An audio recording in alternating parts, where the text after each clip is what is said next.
Welcome back to Say No to Lashon Hara, day 67.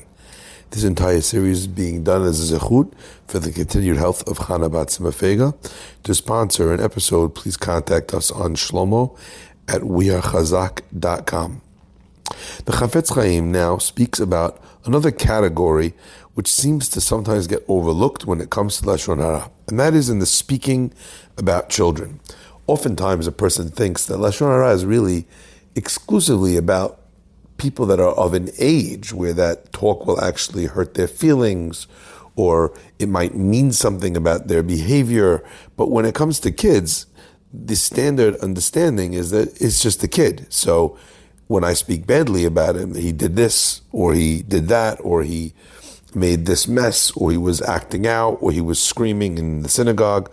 In any of these cases, we often think to ourselves, yeah, it's just a kid being a kid, and we therefore will allow ourselves to kind of speak carte blanche. But if we're careful with Lashon Hara about hurting any Jew, it doesn't matter whether or not they are already an adult. I have to be worried about causing damage to another Jew, and this kid is actually another Jew. So if information that you are passing along about a child is something that sets the tone or gives the impression that this kid is a bad kid, then that Lashon Hara should not be spoken nor listened to.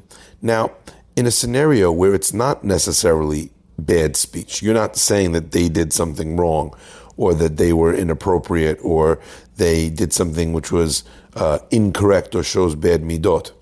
But what if this thing is not negative about them, but is also not something which is devoid of damaging effects? In other words, you have a child that's in foster care, and you mention that the child has a body odor issue.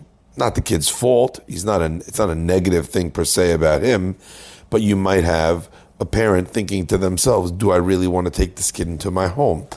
Harming someone with your speech is one of the vectors and lanes that Lashon Hara is most serious. Mentioning this is actually going to cause the child harm, even if it doesn't actually make them out to be bad or a bad child.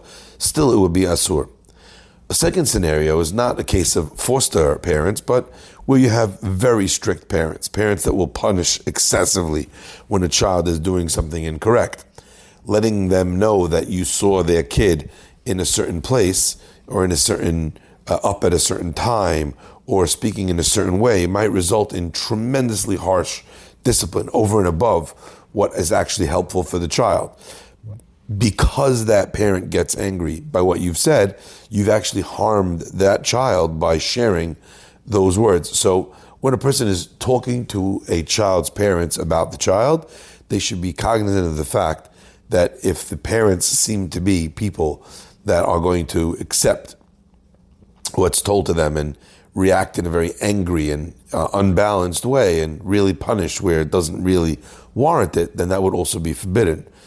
On the flip side, parents or teachers or whoever it is that is hearing this information is also obligated to not react with discipline or punishing a child just based on the fact that one person told them something about their child.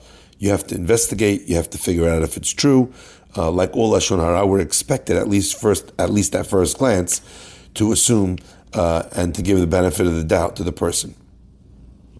There's a terrible story that Rav Pam used to tell over of a young boy that got a terrible punishment when something that everyone was looking for as missing in the classroom suddenly turned up in his backpack. He tells everyone, I don't know how it got there. He tells the parents, he tells the teacher, but the teacher actually doesn't believe him. In fact, the evidence is there. The lost or stolen object is actually in his bag. Well, the punishment the teacher gave him was that he had to wear a sign saying, I am a thief. The child is wandering around with this sign taped to his shirt. A long while later, another boy comes along to the teacher and out of guilt actually admits that he had stolen the object, and when he got frightened, he took the stolen object and put it in this other boy's knapsack.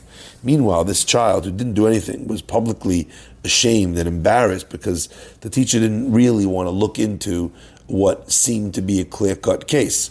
And if that's the case where everything is so clear, the evidence, at least seemingly so, how much more so when all we're relying on is someone telling us something about our child.